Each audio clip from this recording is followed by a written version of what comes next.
about a brazen plot to, again, exonerate Hillary Clinton from a clear violation of the law with regard to the way she handled classified information with her private server.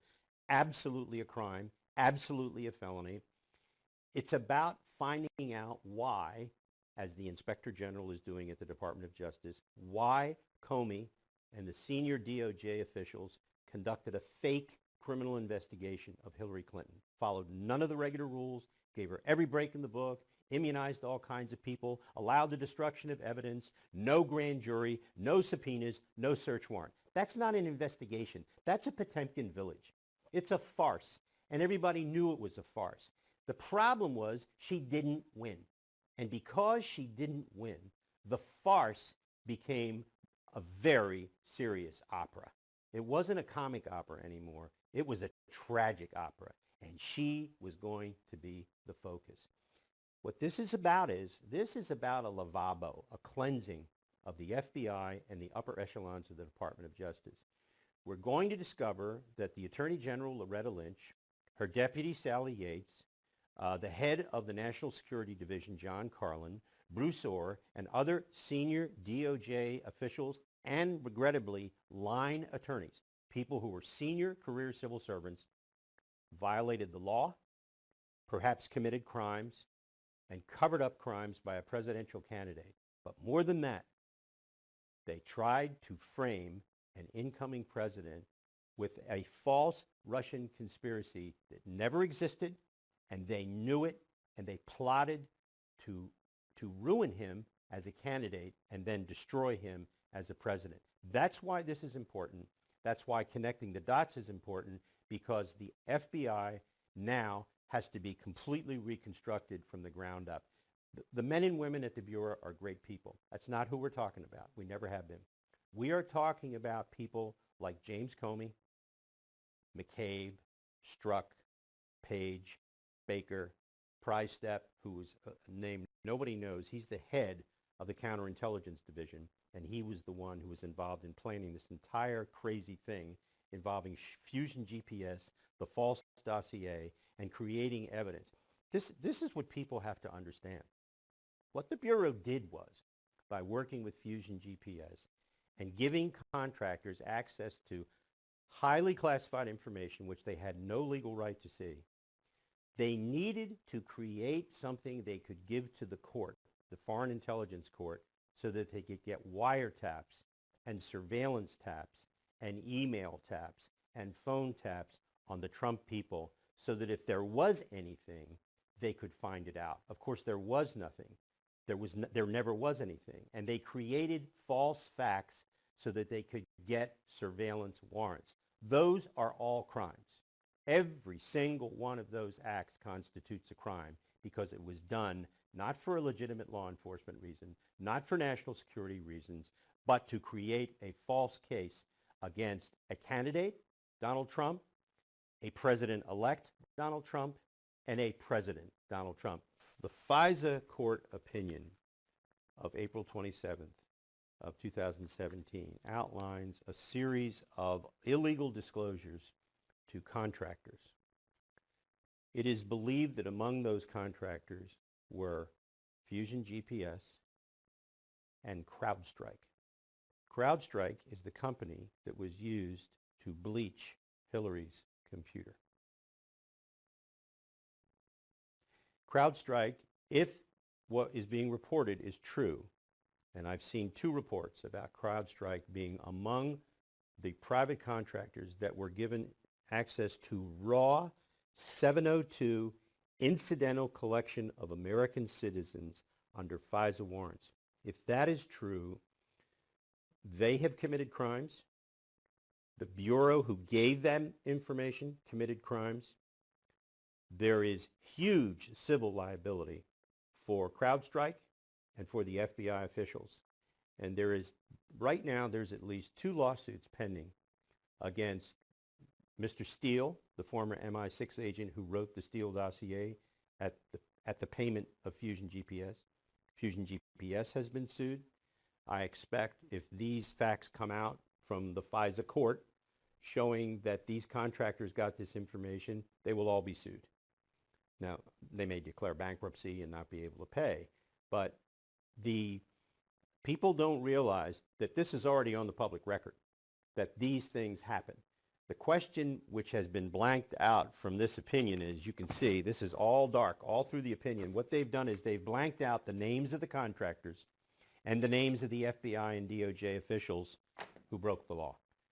That is going to come out. That's what Nunes has. He has all that information now. He knows what's in these blanks that the court blanked out. The court did the right thing. It's not supposed to reveal that. But once you start doing oversight, constitutional oversight, those blanks go away to Congress. And we will know shortly who the private contractors were that were allowed to break the law by the FBI. When Comey goes to visit President Trump at the White House about the Flynn case and all that, remember, the president is president at that point. There's no reason for Comey to be doing anything. If the president wanted to meet with him, he didn't have to go. He went and he told the president, for example, about the dossier. Now, why would an FBI director tell a president about this salacious document, which Comey admitted under oath there was no proof for, no validity? He was playing J. Edgar Hoover. He was blackmailing the president of the United States. He was saying, I know all about this. Now, I'm not going to say anything about it, of course. Of course, if it ever gets out, it's just going to be awful. Do you want me to stay in my job? I mean, Comey is a person so devoid of a moral compass. He describes himself as Thomas Becket. I said to somebody the other day, he's not Thomas Becket. He's the assassin, Henry II, who killed Thomas Becket. That's who Comey is. He's an assassin. He's a political assassin. So when you follow the money of Fusion GPS, if the DNC and the Hillary Clinton campaign paid Fusion GPS, and that was part of the dossier that went to the FISA court, and it also was marketed through the journalistic community. Mm-hmm. Some people think that Fusion GPS was paying a lot of left-wing journalists who became propagandists to add these things to their stories. Have you heard that? Yeah. Well, I think the understandable storyline that Fusion GPS paid journalists to then go out and tell a story is the complete antithesis of American journalism and the First Amendment. We don't do that in this country. But if they did, and it's pretty clear that they paid a lot of money to a lot of people, among whom were some journalists, there's just no doubt about that, that's a scandal of immense proportion for the American journalism community, who seem to care little about that. The only thing the American journalism community seems to care about is destroying Donald Trump.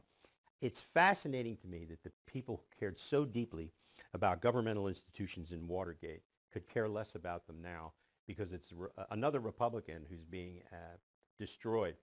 This is as bad as it gets. When you have the government, the FBI and the DOJ being absolutely corrupted because of their motivations, and when you have the journalistic community being bought, it seems to me that's pretty bad for all the institutions involved. And journalism is now below Congress in terms of approval ratings. This is not going to help them. There have been rumors about the reason GPS fought the House Intelligence Committee subpoena was to prevent, not who their clients were, that's nonsense.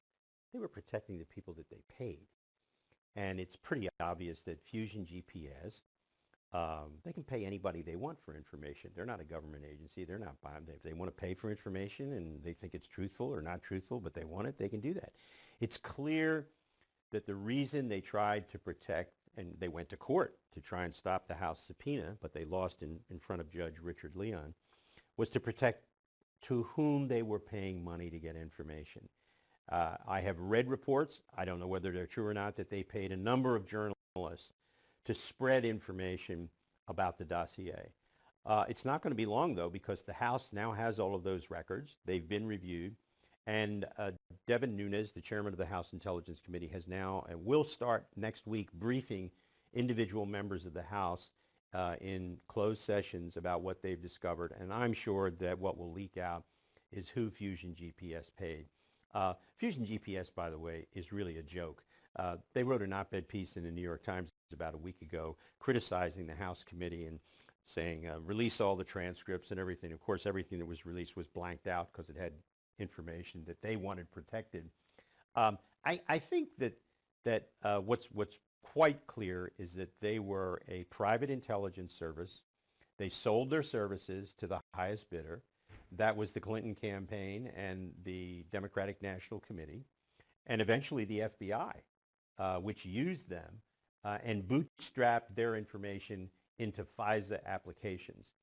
And it is not too far astray to say that they became an arm of the conspiracy willingly and knowingly, and that they engaged in activity which was clearly designed to destroy a human being. And it's pretty clear, according to James Comey, it may be one of the few truthful things he said in all of his sworn testimony, that there's nothing verified in that report except that somebody like George Papadopoulos, Carter Page took a trip, a perfectly legal trip to Russia. Didn't do a thing wrong, didn't do anything wrong when he came back, and didn't do anything wrong before he went. Hope he wins his lawsuit. So talk about the competing narratives in the scandal world right now, and what's the important timelines that you're watching? Well, what's fascinating to me is how the people who want to defend everything that the Bureau has done, or the Department of Justice, or the Clintons, have turned to a series of narratives to replace the truth. For example, once this whole thing broke, when President Trump said, "I was spied on by the President of the United States," he was laughed at. In fact, he was spied on by the President of the United States, by Barack Obama, under Barack Obama's orders, and under the orders of John Brennan, and Clapper, the Director of National Intelligence, and Susan Rice, the National Security Advisor, and Ben Rhodes, the Deputy National Security Advisor. Because what they did, which was part of a scheme which began in the year 2016, was to try to figure out a way to help Hillary Clinton get elected by exonerating her in her email scandal in her private server in New York, and then she would be elected, and then the problem of Donald Trump would go away. The problem was she lost. And when she lost, they had time between the election in November of 2016 and the time between the president was inaugurated to try and do damage, to cover up what they had done with Fusion GPS and a bunch of other people before the election, and to make it perfect after the election, to secure the storyline. And so, interestingly enough, people, there are some real heroes in this story. And part of it is how you defeat these competing narratives. You will recall that first there's the story about the dossier, the so-called Fusion GPS dossier, which we now know was developed with the assistance of the FBI, Christopher Steele, the former spy from England, Bruce Orr, a senior Justice Department official in the Obama administration, Bruce Orr's wife, who was an employee of Fusion GPS and a Russian expert. That all of a sudden became something that people got worried about on the Democratic side and on the protect the Clinton side. Then all of a sudden, when the dossier got even stronger and stronger as a result of the knowledge about Bruce Orr's involvement, the dialogue shifted. And then it became that the dossier really wasn't important because George Papadopoulos, this know-nothing young guy who had been an end-of-the-room foreign policy advisor, was the real guy who got the investigation into the president's collusion with the Russians started as a result of a drunken blathering in a bar to the Australian ambassador, who then told MI6 in London. These narratives have developed because the facts are now so strong that there was a brazen plot to exonerate Hillary Clinton, and then if she lost, frame the President of the United States with a false crime, that this is what they have been forced to do. One of the heroes in this entire story is Admiral Mike Rogers, the head of the National Security Agency. He became the head of the National Security Agency in 2014. In 2015, one of the auditors at the National Security Agency, our electronic surveillance SIGINT masterpiece from World War II, came to him and said, there's some funny things going on at the FBI with regard to 702, which of course is that part of the Foreign Intelligence Surveillance Act, which allows the scooping up of huge amounts of phone call data and emails and electronic data about foreigners. And in the course of that, allows the incidental collection of information about Americans, which is supposed to be kept secret, but wasn't in this case because of the conduct of the FBI and the Obama administration Justice Department officials. Mike Rogers says, okay, let's do an audit. He does this in March of 2016.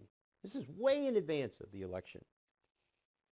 He then discovers, as a result of the audit, that the FBI has been sharing this secret data about Americans with not other government agencies, but private contractors.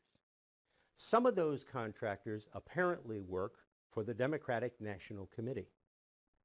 Some of them work for Fusion GPS. Mr. Rogers, Admiral Rogers, says, okay, the court, the FISC court, the Foreign Intelligence Surveillance Court, has been lied to. They have not been told about this. And things have been told to them which are not true. He said, I'm going to the court. I'm going to tell the court. Rogers goes to the court on his own and informs the court about these problems. Now, prior to him being able to do that, the Justice Department and the FBI learn about what he's done, about the audit and what he's discovered. And so they go to the court first to inform the court that they have discovered these problems with illegal activity. Doesn't make any difference. It's too late. The court now knows what has happened. So he goes to the court, they go to the court, and then in April of 2016, the FISA court issues this 99-page opinion, which I'll bet you didn't even know about until I talked about it this morning. This opinion describes illegal activity by the FBI, illegal activity by contractors, and it calls it the improper disclosure of raw intelligence about Americans to unauthorized individuals. All of those things that the Bureau did and the contractors were crimes. Now, you wouldn't think, this is a public document now. It's been declassified. You have not seen a single story about this in the Washington Post or the New York Times. So, with this in hand, and remember, Rogers knows all about this before the election. So as soon as the election is held, Rogers determines that since there is now a president-elect who has been spied upon, he knows that Trump was the subject of a plot. So Admiral Rogers goes to visit President-elect Trump in New York in November of 2016, on the 17th of November. He's the head of the NSA. He briefs the president. And it is after that briefing, the very next day, that President-elect Trump moves his entire staff out of Trump Tower to Bedminster, New Jersey, where his golf club is, and that's where the transition team stays until Trump Tower is debugged. What Admiral Rogers did was, and this is why the president said that President Obama had wiretapped him. Rogers, on that day, November 17th, briefed the president about the illegal activities which had been reported to the Foreign Intelligence Surveillance Court earlier in the year. And the president knew what had happened at that point. Now, interestingly enough, when the outgoing administration found that Admiral Rogers had gone to New York, the DNI, the Director of National Intelligence, John Clapper, and John Brennan, the Director of the Central Intelligence Agency, asked President Obama to fire Admiral Rogers. Now, President Obama had many flaws, but he ain't no dummy. And he said, boys, it's too late. I'm not going to fire Admiral Rogers, because if I do, that'll be the only story about my last days in office, so you can forget it. And Rogers is there to this day. And when this story is written, when it's all over, The great hero will not be Robert Mueller, this crazy man that has been made the special counsel. It won't be the people on the Hill, except for Devin Nunes, who is a real hero, who has stood up under the most incredible personal attacks from real sleazeballs like Adam Schiff, this loony congressman from California. And it will be shown that Admiral Rogers saved the day by forcing the senior Justice Department officials to admit that they had done wrong things. Now, there's another fascinating part of this story. In October of 2016, when Admiral Rogers is going to the court and forcing the Justice Department to advise the court that they had submitted false documents, that they, the DOJ, had submitted, unwittingly had submitted false documents, as they say. Admiral Rogers plans are being made to fire him at that point, which of course never go forward because of what he does by going to New York.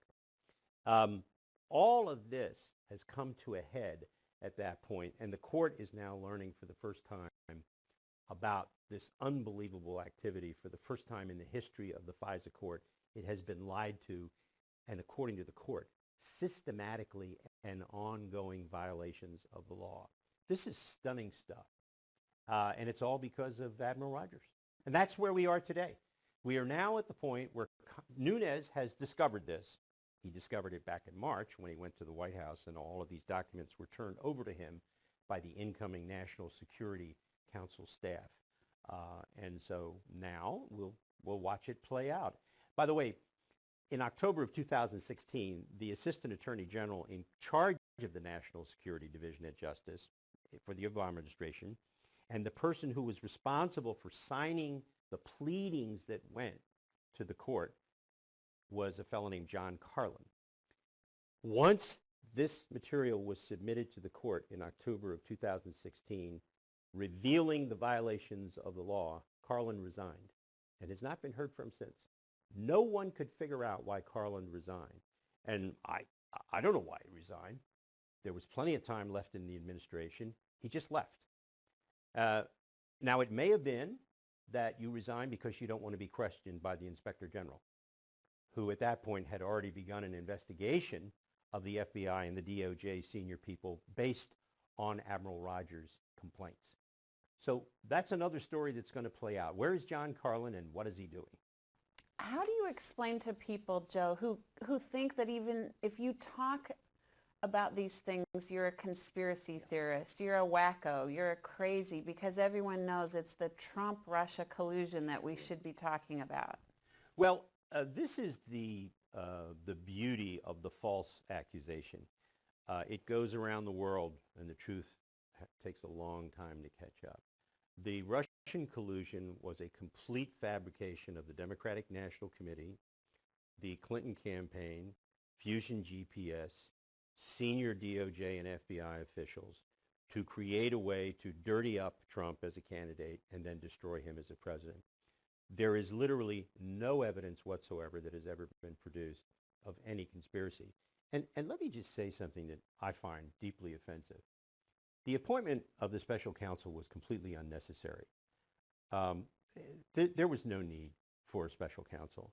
I don't know why Rod Rosenstein did it, but he did it. But there was no justification for it. And in fact, in his appointment letter and memorandum about it, he admits there's no crime that's been discovered, but for political reasons, this needs to be investigated. Well, that's just utter nonsense. Look what he's done to an incoming president. Look at what he's done to the country by appointing a special counsel. That should have been handed off to a bunch of senior DOJ officials who were being monitored by a political appointee who would keep them within the legitimate bounds of an investigation. Mueller has not brought one charge involving collusion with Russians. He's never going to bring a charge involving collusion because there was none. The charges against Manafort predate his association with Donald Trump by many, many years. The lying to the FBI charge against Michael Flynn is a ludicrous charge. I know why he did it. He wanted to save his family and his son from everything. Flynn was indicted for lying to the FBI about conduct that is completely legal, talking to the Russian ambassador, talking to anybody overseas. He could do that when he was an employee of the campaign or when he was on the transition team. All of that is perfectly legal conduct. George Papadopoulos, who pleaded guilty to lying to the FBI, he lied to the FBI about perfectly legal conduct, about his contacts with people overseas. There's nothing illegal about that. Any American in the government or outside the government can communicate with any foreigner they want to. Now, if they take money and they're representing them, they have to report that. They have to do, and that Manafort did not do, and so maybe there's a case there. I don't know. Who knows what the circumstances were. But the bottom line is this. Mueller and the way he has conducted his investigation is an embarrassment to anyone who's ever been a special counsel, which I was. I was an independent counsel.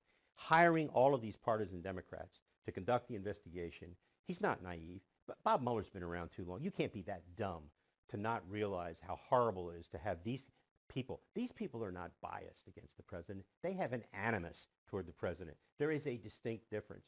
I believe that his entire investigation, Mueller's entire investigation, has been tainted by this animus. There's no way you can have people who have donated to the Clintons, donated to Obama, represented the Clinton Foundation, represented Clinton individuals in criminal investigations, and then have those people who have given to President Trump's opponent investigate President Trump. I don't know what Mueller is thinking of. Since you're bringing up the Mueller investigation and the apparent focus on investigating Trump's Russian collusion, isn't it interesting that Mueller and Comey and Rosenstein and others were involved in a Russia collusion story for Obama-Clinton? Mueller, first of all, never should have been appointed because there was no need for one, a special counsel. That's number one. Number two, he never should have been appointed because he knows James Comey. They're personal and professional friends and have been so for many years. Comey is a target of this investigation. He's clearly been involved in activities which could be deemed illegal and criminal. There's no way Mueller can investigate him or anybody else at the senior people that he worked with. And yet, here he is investigating Russian collusion when he presided over, as FBI director, the investigation into Uranium One, which was a clear kickback bribery scheme by the Russians to bribe Bill Clinton as ex-president with speech money, to bribe Hillary Clinton with speech money for her husband and $145 million in contributions to the Clinton Foundation, and to get a result of selling 20% of the uranium supply of the United States to a Russian-controlled company. The notion that Mueller could investigate that, having been a party to the investigation, is ridiculous. But here's the other thing. Mueller, who was FBI director at the time, knew about the Uranium One investigation of Russian corruption and bribery. Did he go to tell James Comey or anybody at the Justice Department that this case was under investigation and that they should warn CFIUS, the committee that approves foreign investment? Did he go? And if he went to see somebody in the Justice Department, like, let's say he went to see Eric Holder, and Eric Holder, who sits on CFIUS, says, I don't think that's relevant to the sale of Uranium One. Or did Eric say, okay, fine, I'll let him know? We do not know what CFIUS was told about Uranium One. There have been published reports that they were told nothing about it. And here's the other part of this. If Mueller knew that this was there, why didn't he go to CFIUS on his own and say, I don't know what you're being told, but I'm going to report to you that this is pretty serious stuff and you need to know about it? He didn't do that. Why didn't Mueller do that? And so what we're left with is this nagging sensation that all of a sudden these really great investigators lose all of their skills and nobody talks to anybody about Uranium One. The other thing is this. Everybody always says in defense of Hillary, well, she was only one of 9. There were 9 agencies. But they forget the most important fact of all. It only takes one vote to stop a deal. Hers. And you know what? She was bought. She wasn't going to vote no. She knew about the bribery that was going on. Her husband was involved in it. She could have stopped the Uranium One sale with one vote. That's all it takes in CFIUS. If one member of CFIUS, one of 9, says no, it is done. She didn't vote no, and she could have. So the answer to this is, it's not that she was one of 9. It's that she was one of 9, and she didn't stop it. So if the House were to turn over to the Democrats after the midterm elections, what are the stakes for the truth that we're trying to get told in these investigative matters? Well, that's why it's important for the House to complete its work now and not wait any longer. I mean, it's clear that Adam Schiff and the Democrats are trying to delay so that they can prevent the publication of any information. That's, of course, not going to happen. The Republicans will publish all their information. They'll release all the information well in advance of November of 2018 and January of 2019. If the Democrats were to take over the House, that would be a disaster from a public policy standpoint, and certainly for the president. I have no doubt that there will be a number of Democrats that would want to try and impeach President Trump. I actually don't know if they could succeed, even in the House, if it were run by Democrats. But if they did, they'd never be able to do anything in the Senate. It just wouldn't work. You have to have 67 votes to convict the